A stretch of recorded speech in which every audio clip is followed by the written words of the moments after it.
Welcome to Penrose Learning, where we make understanding easy. You start by creating a new Android Studio project using empty activity. Choose API 21 or higher so modern features work. Open Activity Main, XML, and build a grid of buttons with grid layout or constraint layout to keep alignment predictable. Add a read-only text view or non-editable edit text at the top for expression and a second for result, because separating display and input simplifies parsing. Once done, assign IDs to every button and the displays so you can reference them in code. You now implement the interactive logic.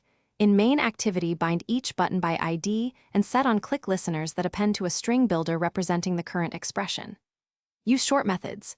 Append digit, append operator, handle clear, handle backspace, so code stays readable.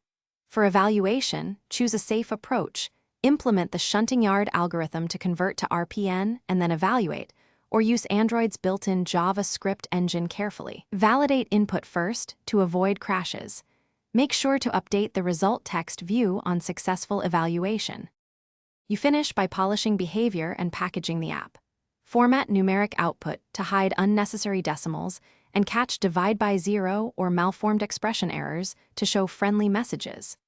Make state persistent by saving the expression and result in on-save instant state so rotation doesn't lose work. Once stable, test on multiple screen sizes and API levels, enable ProGuard or R8 for release, and build the signed APK. Troubleshooting tip: if evaluation crashes, log the raw expression and validate characters stepwise to find parsing errors. Thanks for watching. If this was helpful, leave a like and consider subscribing. See you next time.